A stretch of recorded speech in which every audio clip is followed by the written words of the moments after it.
Halloween is a little less than a week away now, and in the gaming world, you know what that means. Playing games to scratch that creepy, spooky Halloween itch. Now, there's a whole genre based on this vibe, known as survival horror, in which there obviously are a lot of examples of, but for fans of JRPGs, the examples are a little more few and far between. There are some that fit the bill though, and this video aims to highlight those games. I know JRPGs are usually fairly long games, so a week really doesn't leave you a lot of time to complete one, but thankfully, all the games on this list, well, besides one, are pretty short games and can be beaten in about 20 to 30 hours or less. So, without wasting any more of your time, ranked in no order, here's a list of 8 great JRPGs to play around Halloween. To start this list off on a more lighthearted note before going into more genuinely scary games, we have Okage Shadow King for the PS2. Okage is an odd game.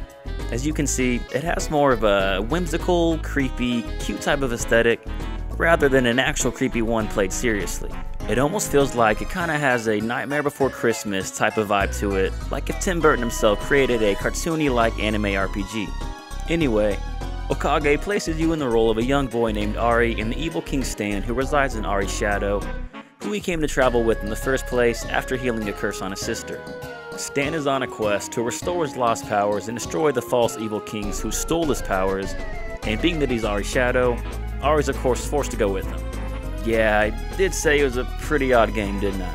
I'm not gonna lie and say this is an amazing game. The battle system isn't that great, and the game does have some flaws, but it also has a really unique atmosphere, pretty catchy music, and an interesting story. You won't really find another game with an art style like it out there, so considering it's on the PS4 store for just a few schmeckles, check it out. Taking it back for the next one on the list, we have Sweet Home for the original Nintendo. Sweet Home is perhaps the most influential game that no one has heard about. Well, not a lot of people at least. Even though it is an RPG at its core, it actually created a lot of mainstays in the survival horror genre and was really ahead of its time in a lot of aspects. In fact, the first Resident Evil was heavily inspired by Sweet Home. It was originally intended to be a remake of a game actually, until it started going in a different direction. Sweet Home does a great job at creating a very tense atmosphere with its creepy music, impressive visuals for the time, limited resources, and overall feeling of despair as you try to make your way out of this haunted, scary-ass mansion.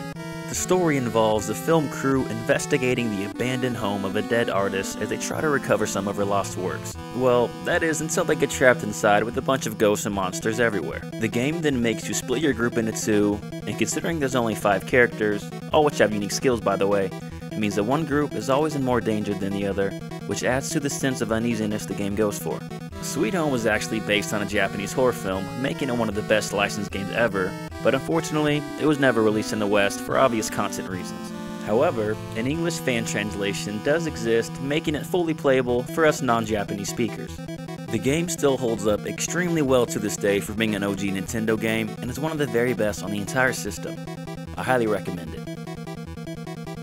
The next game we have on our list is Parasite Eve for the PlayStation. Going from a game that inspired Resident Evil, now we have a game that Resident Evil inspired. Parasite Eve is an overlooked Squaresoft gem from the 90s that many people describe as a combination of Final Fantasy and Resident Evil. The survival horror elements come into play through the game's exploration style and the limited inventory management. Meanwhile, the RPG elements come into play through the combat. The battle system is a real-time turn-based hybrid where you have to wait for a bar to fill up before you can attack, much like how Final Fantasy was at the time. But while you're waiting for that to happen, you can move throughout the battlefield and dodge enemies' attacks, more like Resident Evil. So yeah, I think it's pretty easy to see where the comparison to the two series came from. As fun as the gameplay is though, the real hook of this game is probably the story. It was Squaresoft's first M-rated game, so right off the bat, you know you're in for something different than their usual affair. Parasite Eve places you in control of a police officer in New York by the name of Aya. The game begins with you on a date with some douche attending an opera that doesn't even last 5 minutes before shit hits the fan and everyone starts bursting into flames. The story only escalates from there, and with Aya being a captivating protagonist to play as, you become quite invested in what's going on. This game is the shortest one on this list and can easily be beaten in under 10 hours, making it the perfect one to play over Halloween weekend. Check it out. Coming up next, we have Fragile Dreams, Farewell Ruins of the Moon for the Wii. Fragile Dreams places you in control of a 15-year-old boy by the name of Setsu as he travels the post-apocalyptic lands of a future Tokyo trying to find other survivors like him. The old man who's been watching Setsu dies right at the beginning of the game, which is what sets him off on his journey in the first place. While the gameplay is just a basic hack and slash, and the camera controls aren't that great admittedly, the real strengths of this game lie in its strong atmosphere and the sense of exploration. The art style and setting of this game do a great job at immersing you into it, and even though the writing can be a little cheesy at times, overall, the story is pretty unique and emotional. While this game definitely isn't for everyone, considering you're more playing it for the visual aesthetic rather than the gameplay itself, it can still be a pretty enjoyable experience if you're someone who likes this type of game. Next on our list, we have Shadow Hearts for the PS2. Out of all the games on this list, this one perhaps has the most traditional JRPG type of elements, just with the horror aesthetic on top of it. While most other RPGs released at the time took place in a made-up fantasy world, Shadow Hearts was different in the fact that it took place in an alternate version of Earth back in 1913, right around World War I actually. You play as the badass Yuri, who has the power to transform into monsters that he defeats in battles, as a mysterious voice leads him across real-world locations such as Europe and China, meeting an entertaining cast of characters along the way. The combat in this game is a pretty traditional 3-member turn-based system with a timing element incorporated known as the Judgment Ring. It's pretty similar to games like Legend of Dragoon and Lost Odyssey. It adds a nice touch and keeps you a little more engaged than a regular turn-based system. Combine the fun gameplay with the dark, mature plot, and a creepy Lovecraftian setting, and you have one of the best JRPGs to play around Halloween. The next game I want to mention is Laplace No Ma for the Super Nintendo, which would have been known as Demon of Laplace in English had it been released in English, which it was not. However, there does exist a fan translation, making it playable for those in the West. Laplace No Ma is a really unique game in the Super Nintendo library that has a Lovecraftian aesthetic similar to the last game on the list. Not only does the game let you choose between a male and female protagonist at the beginning, you also have to choose between one of 5 classes. 3 other characters join you who can take the role of 3 of those classes, but that means there is one class you have to leave behind. Story-wise, the game takes place in New Canaan, Massachusetts in 1924 as your party investigates a haunted mansion that's become infamous around the area for causing the deaths of 2 little kids. The gameplay is your standard turn-based system mixed with some survival horror elements in between fights. The bulk of the game is spent exploring the haunted house, but you do travel back to the nearby town a lot to take care of your typical RPG fare. The game can be pretty grindy, I'm not gonna lie, so you have to have some old school RPG tolerance, but it's pretty atmospheric and the writing is exceptionally solid, which keeps you invested in the story. It's probably the most obscure game on this list, so if it sounds interesting to you, check it out. Coming up next, we have Shin Megami Tensei 3 Nocturne for the PS2.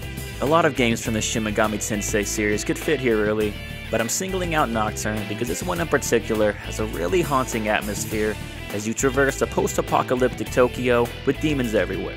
The game begins with the world essentially being destroyed by a demonic cult. However, your life is spared by a couple of mysterious individuals as they turn you into a demon and then set you off on your own as you try to figure out what the fuck's going on. The combat is a turn-based system that has you exploiting enemies' weaknesses to gain extra turns and advantages in battle. There are some Pokemon-like elements as you can negotiate with demons and try to recruit them onto your side where you can fight with them in battle. They can level up and gain new skills just like the main character and can even evolve into stronger forms by fusing with other demons. It adds an addicting component to the gameplay as it's always really fun to come across new demons and try to figure out how you can recruit them to your own team. While the story is really good in its own right, the game truly shines in its immersive setting as it's one of the most atmospheric RPGs out there. Few other RPGs make you feel like this one does, and with the feeling it evokes, makes it perfect for Halloween. For the last game on our list, we have Koudelka for the PlayStation. Koudelka is actually a prequel to the Shadow Hearts series where one of the endings leads into the first game. Like many other games on this list, it mixes elements of classic survival horror with a turn-based RPG, although this one is more tactical than grid-based. Honestly, the battle system isn't necessarily anything special, and the animations do move really slow. You're more playing this game for the atmosphere and the story. The game takes place in 1898 Wales and follows the title character Koudelka as she explores the creepy Nemetin monastery. Along the way, she meets this blonde dude named Edward and an old bishop named James. They don't really get along at first, but they know they have to work together in order to overcome all the evil apparitions and monsters throughout the monastery. The main draw of this game is its story, so I won't get into it too much, but it is a pretty cinematic game in presentation and tells an interesting tale. If you can get past the slow and clunky battle system, there is, if nothing else, a unique experience to be had here that's pretty fitting around Halloween. Plus it can be beaten in only about 10 to 15 hours, making it another good one to play and beat over the weekend. Before we end the video, real quick, there is one bonus game I wanted to point out. NieR Automata for the PS4 definitely isn't a horror game, but the main characters do have a gothic style, and there are some moments in the game that are genuinely creepy and unsettling. The amusement park in particular has a pretty spooky vibe to it. In general, the game can just have somewhat of an eerie atmosphere at times, so I thought it was worth mentioning at least. Okay, with that said, that really does mark the end of the list. 8 great RPGs just sounds better than 9 great RPGs, you know? If you enjoyed the video, please consider liking, or even better, subscribing. Also, our Patreon is linked below in the description for anyone that's kind enough to consider donating alongside our Instagram if you wish to follow us there as well. And if there's some great horror RPGs out there that we missed, leave a comment below. As always, this is Gaming Productions, guys. Until next time.